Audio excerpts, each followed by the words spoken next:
ఇంతకీ వారు ఎవరు తప్పు ఎవరు ఒప్పని ఆలోచించగా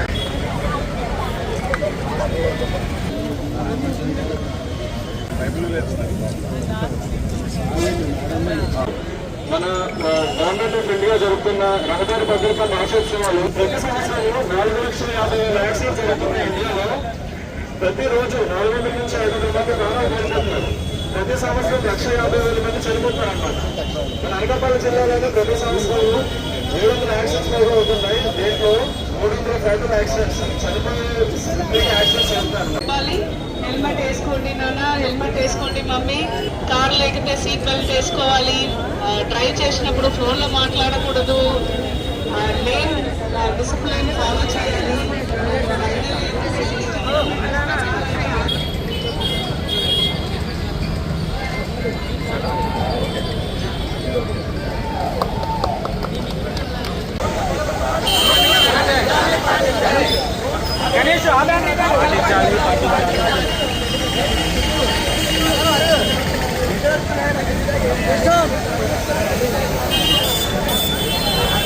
చేసేటప్పుడు మద్యపానం తాగకూడదు.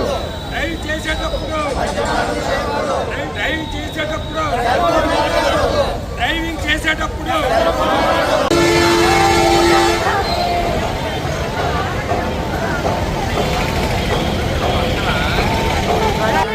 రహదారి భద్రతా నియమాలు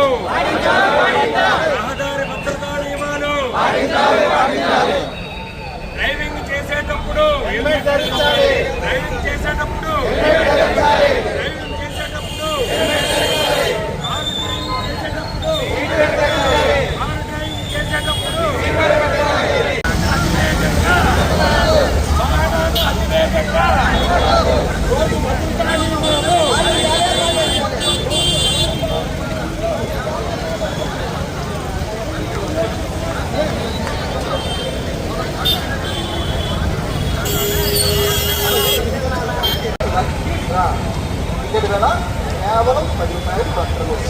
జిల్లాలో అనకాపల్లిలో రోడ్ ట్రాన్స్పోర్ట్ అథారిటీ వారి ఆధ్వర్యంలో జిల్లా కలెక్టర్ గారు అందరూ ప్రజలు పిల్లలు అందరూ కూడా కలిపి ఈ వారోత్సవాల్లో కార్యక్రమాన్ని తీసుకోవడం జరిగింది.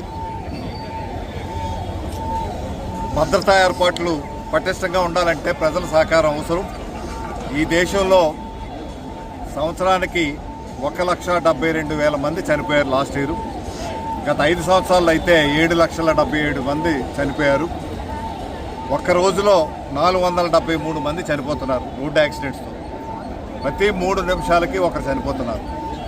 ఇటువంటి దుస్థితి కారణం మనమే, పై వాళ్ళు ఎవరో కాదు. మన జాగ్రత్త లేకపోవడం వల్ల, మన అజాగ్రత్త వల్ల ఇవన్నీ కూడా జరుగుతున్నాయి. తొందరగా వెళ్ళాలని హై స్పీడ్ వెళ్ళడం, తాగి డ్రైవ్ చేయటం, హెల్మెట్ లేకుండా చేయటం, ఇవన్నిటి వల్ల మీరు డ్రైవ్ చేస్తున్నప్పుడు సెల్ ఫోన్లు వాడటం, ఇవన్నీ కూడా మనం చిన్న చిన్న సర్దుబాట్లు చేసుకుంటే, చిన్న చిన్న శ్రద్ధ తీసుకుంటే అటువంటి యాక్సిడెంట్లు జరగకుంటే ఇన్ని లక్షల మంది చనిపోయే అవకాశం ఉండదు. అందువల్ల దయచేసి ప్రజలందరూ కూడా అపీల్ ఏంటంటే తప్పనిసరిగా హెల్మెట్ ధరించండి, సీట్ బెల్ట్ పెట్టుకోండి, తాగి డ్రైవ్ చేయొద్దు, సెల్ ఫోన్ చూసి డ్రైవ్ చేసే కార్యక్రమం చేయొద్దు అనేసి అందరినీ కూడా వినవి చేసుకుంటూ, పిల్లలందరికీ ప్రతి స్కూల్లోనూ కాలేజీలోనూ ఇటువంటివి అవేర్నెస్ ప్రోగ్రామ్ అది పిల్లలకి పెడితే నెక్స్ట్ జనరేషన్ సరిపడగా వాళ్ళందరూ కూడా తెలియపరిచేటువంటి అవకాశం ఉంటుంది. కాబట్టి మనం ఈ రోడ్ యాక్సిడెంట్స్ లేకుండానే చేసుకోవాల్సినటువంటి అవసరం ఉంది. ఇది ప్రతి ఒక్క పౌరుల తాలూకా బాధ్యతగా తీసుకోవాల్సిందిగా కోరుతున్నాం.